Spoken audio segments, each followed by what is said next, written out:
in this way? Yeah, that's. I usually shoot from there because this is the only part of the garage that doesn't look like shit. Right.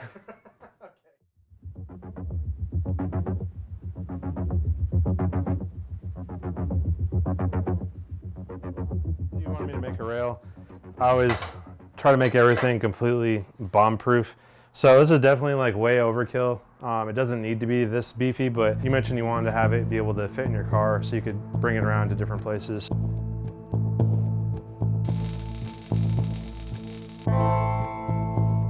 I'm Nate Mainville.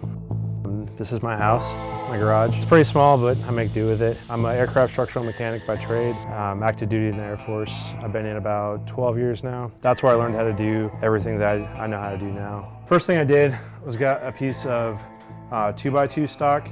This is 1/8 inch wall, and then I capped the ends of it already, just so loading it in and out of the car, you're not going to scratch up anything. It's not going to dig in. Plus, if you decide to fall face first in it, you're not going to mess up your face too bad, or shins or whatever else is going to hit it. The biggest thing, I guess, with all the theme of all the stuff that I build is every time I've paid someone to do something in the past, I've just been kind of let down. So I've sort of made it my goal to figure out how to do everything myself. And most of the time I have no idea what I'm doing when I start. I just kind of throw myself into it and then just figure it out in the way.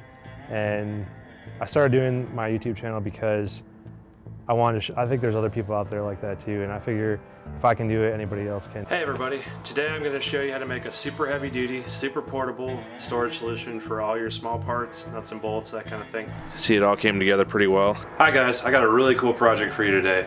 I'm going to show you how to make a chimney out of this propane cylinder. And that's pretty much it. So I wanted to kind of inspire people. Okay, other than the capped ends, the only welding that's really going to be done to this is welding these two onto this for the legs, and then welding these little weld nuts on the inside.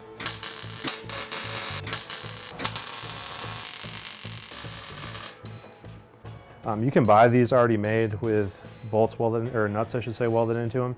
I made these myself.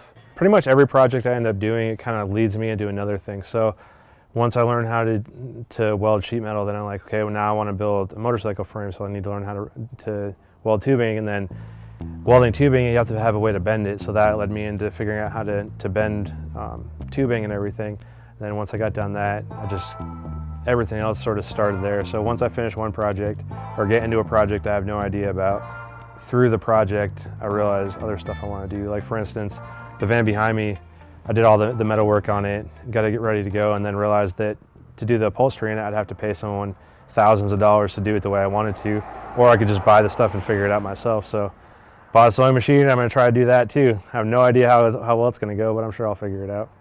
Also made the legs out of the same thing. This is also the 2x2 stock 1/8 inch wall. This is what's going to set the height of the rail. All the other ones I've seen, they're bolted on, so it makes it real wobbly. And then the only thing I made removable is going to be the feet. Yeah, I'm an aircraft structural mechanic in a combat rescue unit.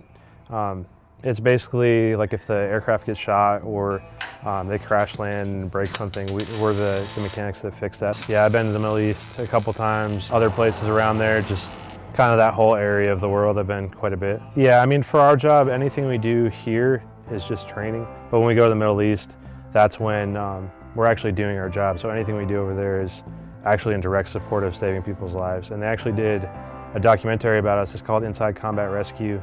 And my name's actually in it because I made all the camera mounts for Nat Geo when they filmed that series. So before I came in the military, I was making longboards in the basement of my parents' house.